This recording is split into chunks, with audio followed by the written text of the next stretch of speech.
Hello and welcome to the NFS Futsal Highlight Show in partnership with Into Futsal to bring you all of the highlights and some exclusive interviews and of course the team of the week at the end of the show as well. So stick around for that, but all from the latest round of fixtures in the men's tier one of the National Futsal Series in England. Quentin, just to open us off, do you want to explain a little bit about why we're on a different channel today? Yeah, so nothing really too much is going to change in terms of the content. Like you said, we're still going to be bringing the normal highlights and the interviews. A little bit of a change of format, which you'll see. So I hope you like that. Obviously, we wanted to be making sure we weren't breaking any rules with TNT and the National Futsal Series. So we're bringing it to you on a much bigger channel. So hopefully we might get a lot more views. And yeah, same old. The show goes on. Yeah, myself and Quentin, of course, here as ever. But we're also, I'm delighted to be joined today by Juan Tapia Owens, former Bloomsbury boss, of course, and now involved with England futsal. Juan, good to see you, mate. Just tell us a little bit about what you've been up to since you've obviously departed the scene at Bloomsbury and moved on now to pastures new. Yeah, thanks for having me, chaps. Yeah, sort of stepped away from role at Bloomsbury, just down to a opportunity within football now, and of course, linking that role with England, and then now working with the FA with the para teams and sort of head coach role for that partially sighted group as well. So I've been quite busy trying to blend the three, but yeah, real opportunity for me to sort of step away probably from the domestic game a little bit but treat it more like a fan. But number two, as sort of involved in that England futsal setup, and an opportunity really to go around the country, visit some clubs, have a chat with some people, watch some trainings, learn myself, and see some players really, which is what we want to do ahead of that crucial period, which is going to be sort of back end of this season and sort of towards next season when the Euro qualifiers start on the men's side, and of course on the women's side in October as well. Great. Well, let's get straight into it then. The first game in this week's highlight show does involve Bloomsbury. It's Manchester against Bloomsbury from the National Cycling Centre, and we're joined for this one by Manchester's Jordan Edge. So, Jordan, you at Manchester were yet to beat Bloomsbury this season until the latest round of fixtures. Did you feel going into it that it might be your day? Yeah, I think the players were very confident going into the game. We had something to prove, especially with the close 2-1 loss.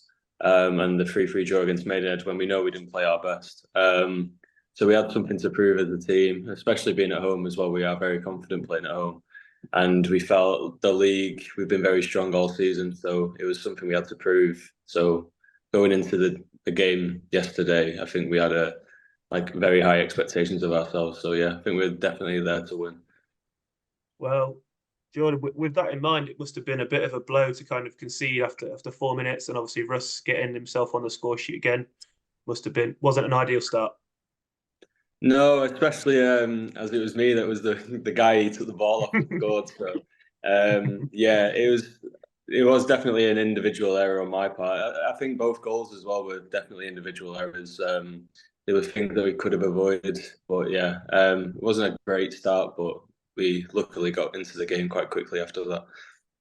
Well, making a mistake uncharacteristically is obviously what happened at the other end for them. Obviously, the mistake presented you the opportunity. You must have, I bet you couldn't believe your eyes when that one came down. Yeah, it was quite good defending on our part. We've been working on it in training quite a lot, pressing the two up high. But yeah, Eddie looked like give me the ball, which was nice of him. So yeah, it was a good opportunity to take, especially with me being the reason for the first goal. It was nice to get on the score sheet quite quickly after that and forget about the first goal. Yeah, so you then take the lead through Scott Thompson, obviously driving down the middle. These ties between you two sides have sometimes been a bit of a slow start, trying to work each other out. But this one was kind of electric from the start. Kind of, was that in your intention? Was that in the game plan? Yeah, I think we've been saying. Sorry. Yeah, we've been saying ourselves that we need to start quickly, especially in games, especially at the Maidenhead game. We didn't start in all the 40 minutes that we played the game. So I think in training as well, leading up to the game, we had the emphasis that we had to start the game very quickly. We had to put it on them. We know they had kind of a depleted team. I know people have been saying that, but it was a good opportunity for us to put the game onto them more than them putting the game onto us. So it was it was a good start from us, to be fair. Yeah, and then sort of taking that advantage a little bit further from 2-1 to 3-1, Edgy. And can you talk us through then the goal of the day and sort of how important that was to sort of keep that lead at 3-1 and then sort of progress it at 4-2 as well? Yeah, the 3-1 goal was quite a big goal as well. I think we gained a lot of momentum from the 3-1 goal. We had a lot more chances after that one as well. The second goal that we conceded, again, individual error, that wasn't ideal, but the 4-2 goal was really well worked. Salim, he didn't play many minutes, but he was very key, I thought, on Sunday. He played really well, very calm, kept the ball well, and the link-up play with him, me and Uriel leading up to the fourth goal was probably the best goal of the day. So, yeah. Yeah, and you've spoken a little bit via sort of Eddie's goal, that second goal. Is he a player that you guys prepare specifically for, considering sort of form that he's in, especially over the last year or so? Yeah, we know Eddie's a really good player.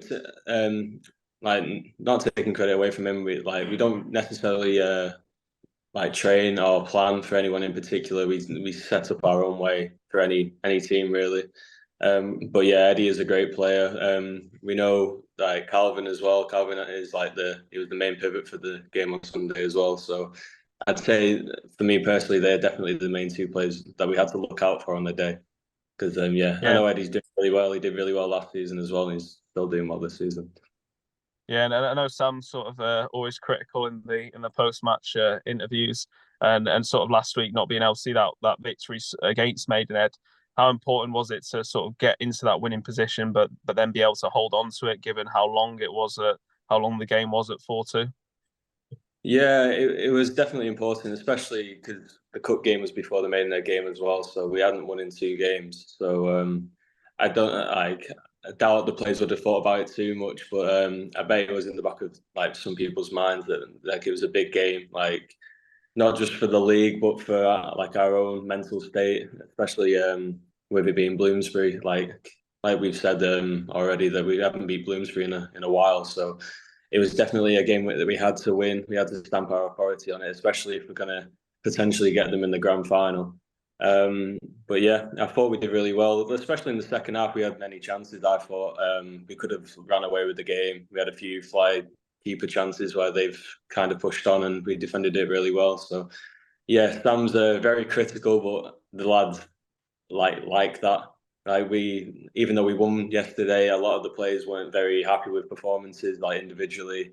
Some players were criticising us as a team, like how we defended some of the fly keeper as well. So to be fair, I like the mentality in the camp at the minute. We're not really settling for we're just beating Bloomsbury. Everyone's happy. We're more, how can we improve even more to beat them more in the grand final, the semi-finals coming up, and even the Loughborough game that we have next. So yeah, it's a good mentality in the camp at the minute. Yeah, and I just finished on what have you found different this year to either what do you think you guys are doing different about either psychologically or tactically? I know that Kingy's had a massive part in giving you a 3-1 option as well as the 4-0, and you're mixing it up a little bit more. What differences do you see this season, or what do you feel is going differently this season to other seasons?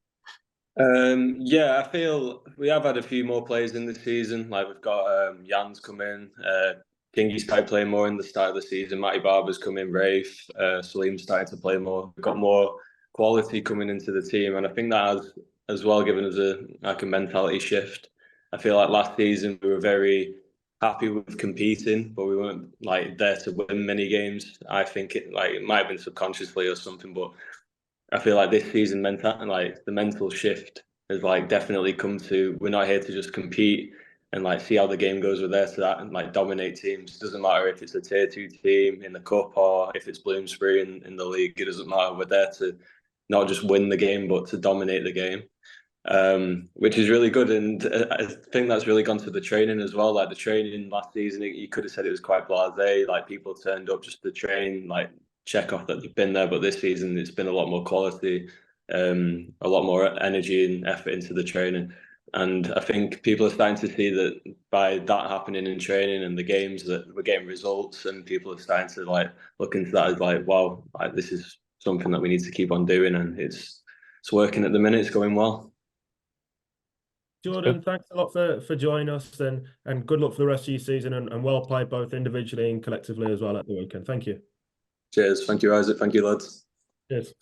Juan, I just wanted to ask you about your thoughts on the occasion of a game between Manchester and Bloomsbury as well. Of course, a fixture that you've been involved with your time with Bloomsbury on a multitude of occasions now. Just how big a game does that sort of feel in the greater landscape of English futsal and the NFS? Yeah, I think it's a game that's grown with importance with time as well, especially since sort of Helvetia folded last season, and sort of seeing the end of them is you're seeing two clubs that are really sitting at the top at the moment. So I think that extra added value onto these sort of games within the league, and you saw last week within that cup game, probably earlier than they probably wanted than in a semi-final stage. Just adds more tension probably, but at the same time with the league kind of gone now, it probably meant that both Manchester and Bloomsbury could try some things maybe going into the playoffs. Yeah, and Quentin, just more specifically to the game which was played on Sunday, what were your thoughts on it overall and the way in which it played out?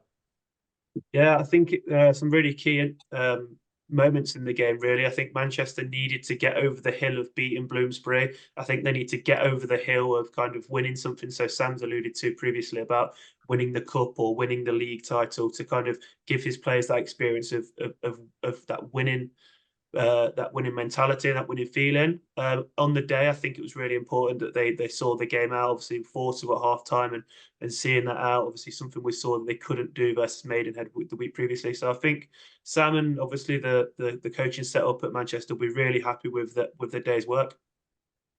Brilliant. Thanks a lot, guys. We'll be moving on to our next game now, which is York Vikings up against Derby, and we're joined by the Derby boss, Matt Hardy. Well, Matt, the first thing I wanted to ask you about really was your build-up to the game at the weekend, and just really what was your message to your players as well ahead of it? So we touched on it a little bit beforehand in the interviews on site. So a lot of what we were talking about was confidence, and it's understanding that we needed to be more confident. We needed to believe in ourselves a lot more, and approach the game really with a mindset that we were going to play to our strengths, and realize that early part of the season I thought we were playing some good stuff. We perhaps weren't getting the results we were getting, but we came and had a go. And then we just seemed to have lost our way. And I think we had to get back to enjoying it. And the best way of us doing that was believing in ourselves. So Matt, obviously York a bit of a bogey side for yourselves. Obviously struggled in league and cup over recent years. So it must have been good to get that opening goal, and a good one from Liam Hunt. It was, yeah, and that's what Liam can do, right? So we've really challenged him, me personally, this year to be that finishing. That player that is a finishing article for us, someone who's going to go and be a match winner, someone who's going to go and score those goals, because he has all the ability to be that player and to be a really big player for us. And yeah, as you say, it's been over a long, long period of time. Me and Junior have come across each other many times. Us and York have come across each other, and we've never quite got it across the line. The one earlier in the season was really frustrating. We felt a couple of decisions didn't quite go our way in the game that ultimately cost us. So yeah, it was nice to get the start that we had, and certainly manage the first half the way we did, because we went in at half time knowing exactly what we needed to do. Yeah, and like you say, you went in at half time knowing what you needed to do, and that was because obviously Leo doubled the scoreline before half time. Did you feel like you were good value for that lead at half time? We did, yeah, and we've approached games pretty much all season knowing that our mentality is we will never win a game in the first half. We know where we are in the league. We don't try and hide that fact. I think Tyler again touched on it before the game, in the on-site interview with the NFS team, and for us, we know that we have to make sure that we perform in the first half. We make sure we don't lose it, first of all. But we wanted to manage the game in a certain way, and we wanted to control the ball, and we wanted to make York have to come out if they were going to get anything from it. So to go 2-0 up and put the performance in that we did in the first half, we felt in a really good position to really then take the game to him in the next sort of third of it. Yeah, and I think Matt, like you said, there's been a lot of games this season where sort of games have been sort of won or lost in a sort of a 5 minute spell, and you guys scoring those 4 goals in that 5 minutes was that determining spell of the game, sort of right just after half time. What was your messaging in those 5 minutes, and how did you sort of keep the boys going, knowing that you could probably put York to the sword in that spell? So we came in after the first half quite confident, and it was about, right, okay, you're confident and you deserve to be confident, but let's make sure that we go into this with a steely determination not to let standards slip. And if anything, let's go the other way. Let's really now try and force this game to a level that they won't reach. And we started with the 4 that we were really confident in, going and delivering that exactly what we wanted to do. There are 4 that played together countless amount of times at university level, countless amount of times this season in the NFS as well.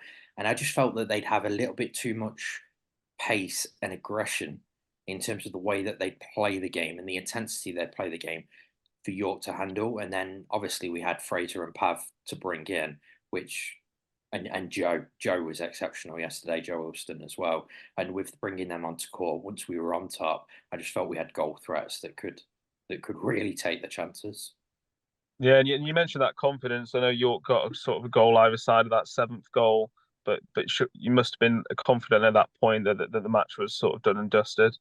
Yeah, we were, and if anything, we already made that decision. So once we got to 6-0, we sort of made that decision that there was a couple of lads there who were recently back from injury. So Connor Towers was playing in only second game for 2 years or something like that, and we tried to get him a few minutes. Ben Bowers has obviously forced his way into the squad, but he's a young player who's still learning the ropes. And the same for Matt Silver. It was like, right, can we get them on court? Can we get them a few minutes now? We're a little bit more confident. And I probably made the mistake of myself in having too many of them on at once, which we felt led to the first goal. So it was just about, okay, let's control things a little bit more. And then Ramiro does what Ramiro can do. And we know he's the one we felt and identified him early on as, if we could keep him quiet, we knew we'd keep York quiet. So look, at 7-1, for him to score the goal that he scored, yes, we're disappointed to concede it, but at the same time, we're not bothered about conceding goals like that at that time. Yeah, and you mentioned Pavel as well, who of course caused even Manchester some havoc in that 5-4 loss, and he scored your last goal. How crucial is he to giving you a different way of playing and that sort of outlet and reference point that can really cause chaos and high up the court? Yeah, really crucial. I remember talking to you in pre-season, I think, when about the fact that we knew that we had a differential that nobody else has in that league, and having, what did he call himself this week? A 6'4", 20-stone Polish machine, which pretty much sums him up. And look, we know he is what he is. He's not the fittest. He's never going to be the fittest, but he's technically a very good futsal player, a really good pivot. He scores goals with either foot. He's a great outlet for us. And his limitations going one way is something we're happy to deal with for what he gives you the other way. He scored 8 in 7 games this season. And those 8 goals that he could have scored for us could be really crucial, or have been really crucial for where we now find ourselves.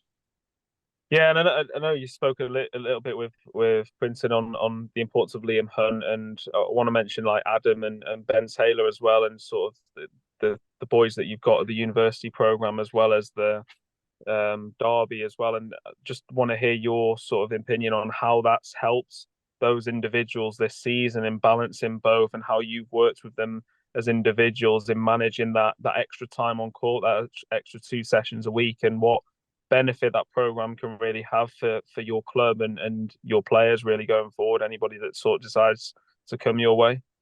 Yeah, I think it's really visible, and it's a really good point. We had 5 there yesterday, so including Ben as the goalkeeper. So there's Alex Loss, Adam Cockrell, Liam, and Matt Richardson as well, who are twin tracking. So they're playing books as part of our performance team that's been the last 4 in the country at our first attempt at the top division as well. And they've really pushed on with the extra work they've got. It's not just the training sessions with us and that sort of ability that we've been able to have put more tactical, just do more tactically with them, have more time on court, build more of their own technical aspects. It's the strength and conditioning around that. It's the well-being that they've got and the support that they've got. They have access to physiotherapy whenever they want it, access to psychology whenever they want it. They've been in the run-up of the last couple of games where we've been struggling. The university boys have took it upon themselves as a 5 to go and sit with the sports psychologist at the union and talk about some of the things we were talking about with the senior boys in sessions, and then have come back and really been a big part of relaying that message to the other players as well, which I think has been exceptional and showed a real maturity that I'm really proud of them with. I'd just like to touch on Adam actually in particular. I thought Liam will get the plaudits for the goals that he scored, and Matt scored a really good goal as well yesterday. I thought Adam was exceptional, and he's someone who has become a real creator in chief for us. He's got a fantastic left foot. He's a really difficult player to play against because he understands the game and he's got a mind for the game. What he's really struggled with, especially at NFS level, is the defensive aspect and perhaps being aggressive enough to step up into the adult game. But I think it's a side of him that's really improved and really developed across the course of this season. And now you're seeing him. There was times yesterday where he was leading our press. He was the one making the decision to step on, and he was willing to go and match up to York's best player and back himself to go and win the ball. And I thought that showed a real maturity from him, that he's only going to make him stronger as he moves forward. Matt, great to hear your thoughts on what was a really, really important victory for your team as well. Thanks a lot. No problem. Thank you. Juan, from your point of view, just how big a 3 points does that feel now for Derby, and might it just condemn York's fate as well at the bottom of the league? Of course, it's been a difficult season for them with a group of really young players as well. Yeah, and I think credit is to Junius for sort of sticking by those younger players and really bringing them through the academy up into the first team and giving them those real hard experiences. I think it's been. I think for Derby, it's a massive 3 points, probably on the back of the points that they gained over Bloomsbury, and then winning that game sort of felt like a 6 points, so the cliche.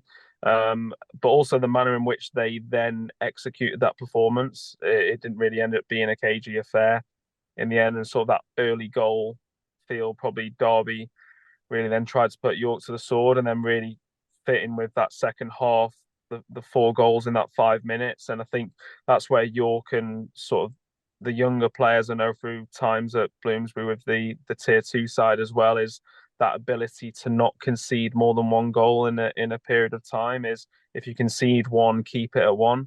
And I feel like that's probably where York and their sort of like inexperience has just probably let them down this season, given all the good play and the nice philosophy in possession that they have, probably just fell short of sometimes the psychological corner of not being able to concede more than maybe 2 or 3 in a 5-minute stint.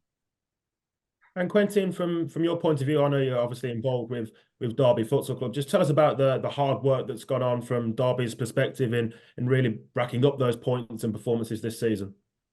Yeah, I mean, obviously Derby worked incredibly hard to get themselves into Tier 1, and I think they had their kind of honeymoon period at the start of the year where they were putting in some great performances and maybe not picking up the points they deserved. That's kind of put themselves in a position where they probably need to get points on the board, whether they deserve them or not. They've ended up with 3 points as a bit of a blessing from an admin error from Bloomsbury, but now they've got that win over York. I think they now need to push on and really show the qualities they have got in that side and prove that they're not going to stay up off the back of 3 points like that, and show that they deserve to be in the division. Yeah, we're going to move on to our next game now, also from the National Cycling Centre in Manchester. Of course, it's Loughborough students up against Bolton, and we're joined by the player of the match in Sam McGrath. So, Sam, with 4 of the playoff hopeful teams playing each other in this latest round of fixtures, just how big a game did you and your fellow players think that this was this weekend? I think we knew when we were going in that we felt if we won this weekend, we would, almost guarantee ourselves that top 4 position. I certainly feel so anyway. So we knew it was going to be a massive game. We had a few players missing with international duty and things like that, so it was always going to be a big push. But I think we just sort of our experience showed in the end, and it was a really important win because it sort of takes a little bit of pressure off. I mean, we still need to pick up some results, but it doesn't. It sort of takes a little bit of pressure off in the next couple of weeks. Yeah, Sam. So these games are always close, and I think the opening exchanges, you were kind of getting to gist with the game. Is that how you saw it? Yeah, definitely. To be honest, I thought the first 10 minutes, I probably thought they were on top. I mean, we just weren't keeping the ball as well as we would like, and off the ball, I thought actually at the beginning we made a couple of basic errors, but I feel like as soon as we scored the first goal, we all just calmed down and played our game more so, and we dictated the game much better, imposed ourselves on the game a lot better, and I felt from 1-0 up, even when they scored their goal, I felt we were never in danger of losing it from that point. Perfect. So obviously you opened the scoring from a set play as well. Cookie mentioned last week that kind of the set plays were a bit off it. You must be happy to get one from a kick in. Yeah, definitely. I think me and Giles from set pieces, we've got quite a good record at the minute. So I think that's just, to be honest, it was less so rehearsed and more so I think just understanding between two experienced players, and he's given me a little look before so, and I've just got to be there because I know he'll put it in. So it's always nice to pick them up from set pieces because it sort of feels like you've not had to work quite as hard. It's a lot of practice moves, which it's a really good important way of picking up goals. Yep, and you scored again just 2 minutes later. Another tidy finish. Was that instinctive, or kind of is that something that is that something you just do naturally? To be honest, when I saw the pass was on, all I thought was that I just need to get this sort of airborne, and in the air as a finish, and then see what happens. I felt if I got it in the air, sort of anything over ankle height, it was going to have a chance. Because I knew I could see sort of at the corner of my eye, the keeper rushing out at me. So yeah, I just suppose a mix of experience and then just getting it in the air any way I could, really, and it ended up working out. And then last one in the first half. So obviously you've conceded one before half time.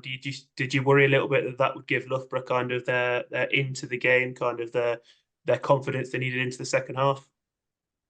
I think so. I think you can. I think, to be honest, I was less concerned with Loughborough. I was more concerned with how we would respond to it. At half time, it did put sort of a dampener on how we thought the game had gone, when actually we were still 2-1 up, still with a great chance to win. So it was just important to sort of take a reset and then go again second half. It was a great time, for them to score from their point of view, but actually it just made the next goal really crucial, and luckily we got it. Yeah, and the second half was sort of about as good as it gets, really, wasn't it, Sam? Like 5-0. You managed to score another sort of 2 goals personally, and I know Cookie's been a bit critical of your ability to sort of be a little bit more clinical and brutal in games as a collective. Must be happy with how effective you were and how Bolton really were in that second half. Yeah, definitely. I think personally, I felt as soon as I got the first goal that my confidence just shot up, to be honest. And I just thought, I felt I could, more would come. And then as a team, I felt as soon as it went to sort of 4-1, we started really expressing ourselves on court.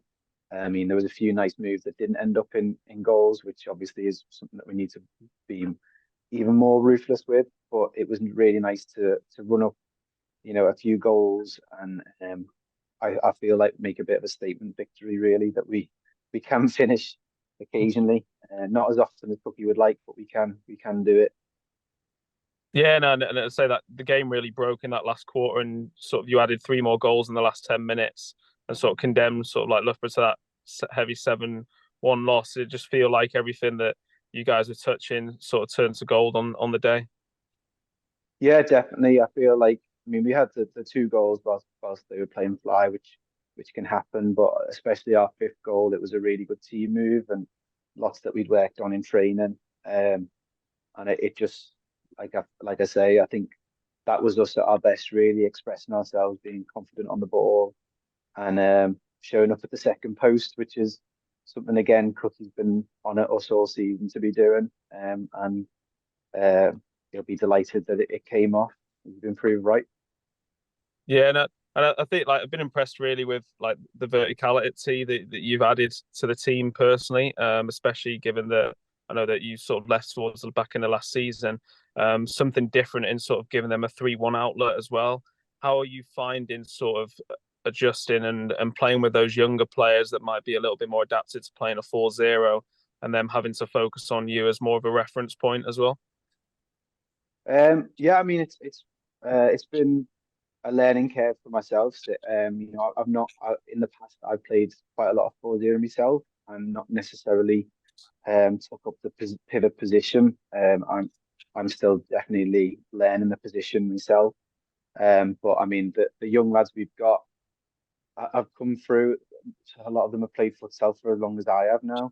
So it just sort of feels like we're waiting on them to physically develop because their futsal knowledge is very good. Their touch and technique is very good, and it's very exciting for the future of not just Bolton but England, especially to have lots of young players across the country who've grown up playing the sport. And not like myself, I picked up at 18. These guys have been playing since they were 5, 6.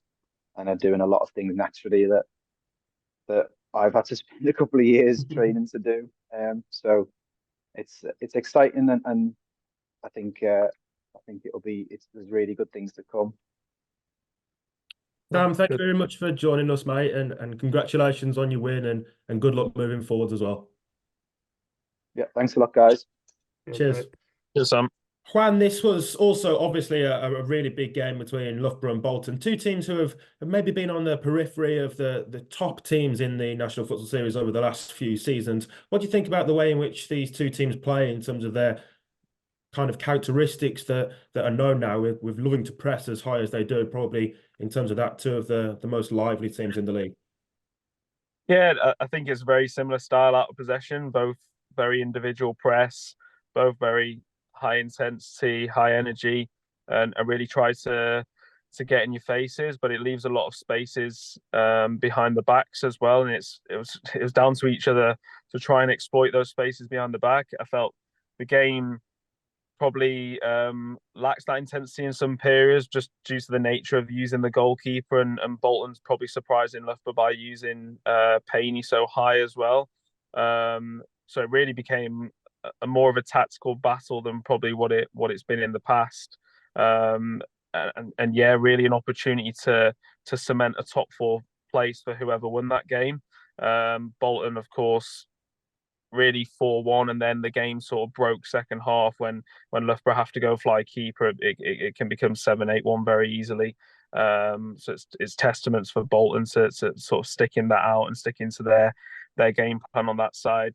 I felt there were probably periods in the first half where Loughborough could have caught Bolton off guard a little bit with their use of the goalkeeper, especially when certain personnel were on court. I think Cookie had to rectify that by himself coming on and really taking charge of those defensive moments as well. And then yeah, Bolton were just really clinical on the day in terms of Sam McGrath showing with sort of a wide range of finishing from the dink to the sort of roll and finish under the. Yeah, if it is your day, then you are going to score 6-7 goals. Yeah, and Quentin, obviously it's a difficult result that Loughborough there have had to endure. What do you think they can now do moving forward to try to really regain some form in the league and kick on towards the business end of the season and try to get their place back in the top 4? Yeah, I mean, obviously, the one advantage that Loughborough have got is obviously they're training a lot more than a lot of the other sides, so they've got that time now to put the work in on the training ground going into their final 3 or 4 fixtures or whatever it is. So I'm sure there'll be plenty of work put in. We all know the mentality that Loughborough have. They're not a side that's going to go down without a fight. We know that they've got their way of playing. They're going to stick to it. So I think it's going to be an interesting one because over recent years they've normally found themselves kind of pretty steady, like no doubt of not making the playoffs. So it's a bit of a different situation for them, and hopefully we'll see an interesting finish to the season. Right, brilliant. Thank you, guys. Moving on to our next game now, which is Hartpury versus Maidenhead. And joining us for this one, we have Maidenhead's Braden Lissington. Well, Braden, I think everybody really knew the importance of the game. Did you feel that as a group of players amongst the squad, and did you feel it was a must-win fixture for your team? Yeah, we knew the importance of the fixture going into it, but we also knew it felt a bit different to previous fixtures. We just come off the back of playing Bloomsbury twice, and then Manchester, which we were the underdogs in. And so we knew this felt a bit different, that there was pressure on us to get the points, and that required a bit of a different approach mentally. But we definitely felt that going into the game. Braden, a dream start. You score with kind of like one of the opening chances of the game. Those ones that you get to tap in at the back post, or you guys work it to the back post, they're obviously good to see, obviously, work coming off from the training ground. Yeah, I mean, we're fortunate with the start. I think we won the ball high and managed to play quickly to the back post. And I think it was Aaron Carter who got there and finished off that play, which was good for the lads, good for Aaron as well. He's a threatening player. And we were giving him a bit of stick this week. He hadn't scored since January. So it was nice for him to get back on the score sheet. Yeah, it was a great start, but obviously you were pegged back just a couple of minutes later. A fine piece of skill on the edge of the box. Obviously Totti's returned. Is that something you'd kind of planned for on the day? We knew that he was back. He predates me a little bit, so all I know are the legends of the man, and it was cool to be out there witnessing it. You can see he's got the talent. We knew about it, but also we sort of put it in its place. We're pretty confident, and no one player was really going to take our attention. We just, as a general rule, try to focus on ourselves. Yeah, and obviously you then went back ahead. We spoke about how well worked the first goal was. The second goal was kind of just a set and a long range shot. A brilliant an individual piece of excellence for that goal. Yep. Credit to James Grant, although I think on the day it was given to Carl Tappan. So James wasn't too happy about that. So I know the man, it hit his ego quite hard. So if I can just clear that one up. It was James Grant with the toe poke, but it was a deflected finish. It was going wide, and it's hit the man at the back post chest and gone in. So you give him the credit, but not all of it. Yeah, 100%, as much as he deserves. So obviously, still in the first half, it was an eventful one. You were pegged back again. Did you feel like you needed that 2-goal cushion? You couldn't quite get the distance from them in the game? Yeah.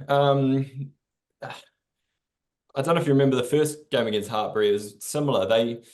We couldn't get away, and actually they took the lead as they go on to in this match. And it was another one of those games, a very real different feel. We really struggled to get any flow, any rhythm.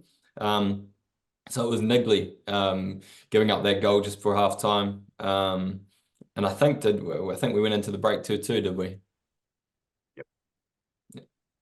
Yeah, so it was not ideal.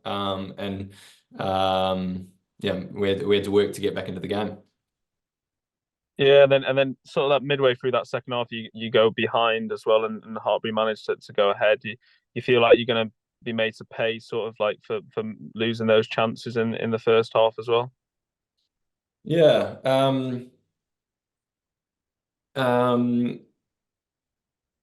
Like I said, and sorry, I live next to a train station, so there's just a train coming past. But similar to the first game, a credit to Hartpury is, realistically, we're a new team in this league, and we are fighting mid-table around them. We've done well in previous weeks to beat Bloomsbury, to beat Bloomsbury and draw with Manchester, but we're back in the trenches fighting against Hartpury, and we really did struggle through the middle part of that game. But I have to give them credit because, however they were approaching the game tactically, that's what put us under that pressure. And it just didn't come as easy to us. Last month we've been pressed by Bloomsbury and Manchester. And that's not what Hartpury did. They sort of sat off, let us have the ball, and it posed a bit of a different challenge for us, and it didn't suit us for a while, to be honest, until we got back into it in late period in the game. Yeah, no, and sort of you have to call that timeout then sort of late into that second half period. What kind of was the message to the team and sort of that grabbed you that equaliser? Was it the timeout just before half? Oh, just before the second half, yeah. I think we got a free kick just outside the area, and the gaffer wanted to get himself involved, so he had something on the tactics board.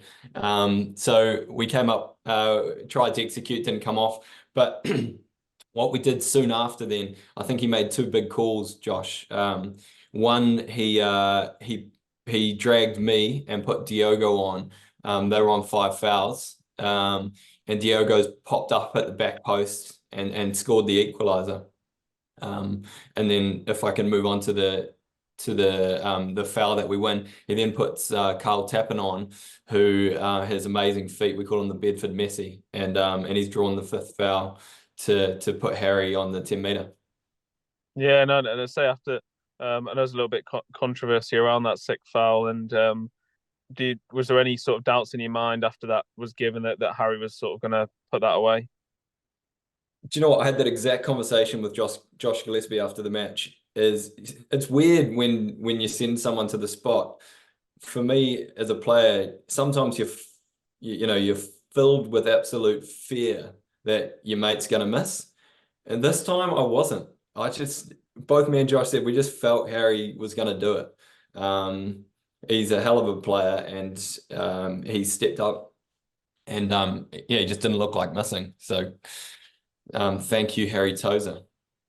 Yeah, and just to round up, I'm interested in that sort of like the fact that you mentioned around not being able to get into a good flow and state of the game, given how Hartpury approached the game, and watching their other game against you guys back at the start of the season. They seem to take a more defensive line at the start of the season.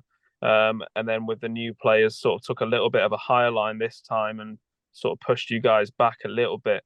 In hindsight, how do you think you could have sort of approached that moment with them probably coming onto you a little bit more with the newer players? Do you think maybe using a pivot or sort of trying to flatten them out would have been a different way? I hear you. And if I can just double down again and say twice we've come from behind against these lads. We've taken 6 points off Hartpury, and it feels a little wrong. But we'll take them because that's futsal, baby. But in terms of your question about how we could have maybe mixed up our tactics or tried something different, what we actually said in the first half is they were giving us the ball, letting us play, and then and then we were trying to take the ball towards their line of pressure. We thought that was they'd set up halfway, they'd let us play one, and then they'd step. For me, in a 3-1, which we did have the pivot in the first half, my message to the lads is, how can we draw them out actually? Can we invite them to step and create that space beyond? Because we're trying to play through them when they're sitting at half court. When they did start stepping, maybe it was just we I don't know, we just hadn't got into the rhythm of the game. If I could say how we'd approach that again, for me, yeah, if we're playing with a 3-1, I want to draw them out further. If you want to press, I want to say go on, press full court then, and I want to play them behind you. So for me, it felt like we were sort of caught in between. We weren't drawing them out, but then we weren't able to find the space and beyond. So it caused issues for us. Yep. Brayden, thanks a lot for joining us, mate. And with yourselves in 4th now as well, good luck for the business end of the season. Thank you. Thanks, guys. Love what you're doing. Cheers, mate. Thank you. Bye. Juan, I just wanted to ask your point of view from that particular game and what you thought of it overall. Yeah, I think it was, as Brayden said as well, I think Hartpury, especially with the new players, probably caught Maidenhead a little bit off guard in terms of the height of their press and probably a little bit more proactive than usual. I think if they would have appreciated a little bit more their details around the final third, there were a lot of transition moments where Hartpury probably could have punished Maidenhead, especially in that first half. A few missed open nets and a few 3v1s where they really could have put them to the sword. I think their Maidenhead just made them pay on details in the other end, set pieces, moments like that. And I think it's natural with the cohesion of the new players from Hartpury as well. So I really think that details at both ends of the pitch really cost them, but it's a real good step forward for them in terms of the personnel that they've got involved, and showing that they can compete with probably one of the surprise standouts in Maidenhead this season, and they'll be hoping to do that against other teams as well. Yeah, and Quentin, I guess at the start of the season, Maidenhead coming up, their first aim would have been to really stay in the division, but now they find themselves in fourth in the league. Do you think that they can do it this season? Do you think they can reach the end of season playoffs? How do you rate their chances of doing so? Yeah, I mean, I wish them all the best. I'd like to see another team in there, a bit of a surprise package. Like you say, probably weren't expecting to be in there, but I saw the last season, obviously when they were Reading back in the day, that they had quality in that side. They've also brought quality in, so there's no reason they can't maintain their position in there. And then who knows? Once it gets into the playoffs, it's anyone's game. Yeah, well, moving on now to our Team of the Week section of the Futsal Highlight Show. So, Quentin, do you want to start us off? This is something that we've discussed between us. Quentin, do you want to start us off with one of the 5 from the Team of the Week? Yeah, I'm going to start with Jordan Edge. I think he was probably unlucky to miss out in last week. Always on it, always playing well, and stepped up to the big occasion, obviously getting a hat trick, I believe, or was it just a 2? But yeah, on it needed a big game player, and he was there yesterday and deserves his place in this team. Yeah, hat trick it was for Jordan Edge again for Manchester, as he seems to score so many hat tricks, Edgy. So yeah, great to see him do so again. And Juan, do you want to give us another? Yeah, I think it's an easy one with Sam McGrath. Given the amount of goals he scored and his importance in that game against Loughborough. Been really impressed with him this season in terms of giving probably Bolton a different dynamic in a reference point that probably they've not had since Matt Overton, and sort of Sam went on his travels last year. So really good to see him doing well and being clinical in front of goal as well. Quentin, back to you for another one of the 5, and then I'll round us off with the final 2. Perfect. So I'm going to go Miles Chadwick. I think, like we spoke about it earlier today, Isaac, probably the hardest pick. It was probably a day for the attackers, and obviously there was some really good goals scored, but to only concede the 2 goals over the course of the game, he's had a good day, and he deserves his place there. Yeah, like you say, I think for me, probably the goalkeeper, the hardest choice in that 5, but I agree with putting Miles Chadwick in there. And to finish us off then, I've gone for, having watched all of the games, of course, and commentated on them over the weekend, Harry Tozer came up with that big crucial goal for Maidenhead. I think he's a really big player for them as well now and performed brilliantly from start to finish. So Harry Tozer is in there, and the final player, Liam Hunt from Derby, 2 big crucial goals in that first half, which he scored really at crucial times as well, and again performed great from start to finish. So there's your 5: Miles Chadwick, Liam Hunt, Jordan Edge, Sam McGrath, and Harry Tozer. Again, probably an attacking 4 on court, but who wouldn't want to be involved with a starting 5 like that? So that's the Team of the Week for this particular round of fixtures. And to just round off then, Quentin, any final thoughts? So yeah, massive weekend. We obviously knew it was going to be important as to what happened for the rest of the season, first, second, and likewise down the league. Massive victories for Manchester and for Derby to kind of seal effectively what we thought was going to be the case, but to kind of put that in place. And obviously 2 important results in terms of determining the top 4. It sets us up really nice for another round of fixtures live on TNT at Repton next week. So yeah, bring on the action. Yeah, really looking forward to next weekend. Looking forward to, of course, the business end of the season now, and of course the end of season playoffs, which is really what it's all about. Thank you very much for joining us today, both of you, and thank you to the viewers at home. We'll see you next time on the NFS Futsal Highlight Show. Goodbye.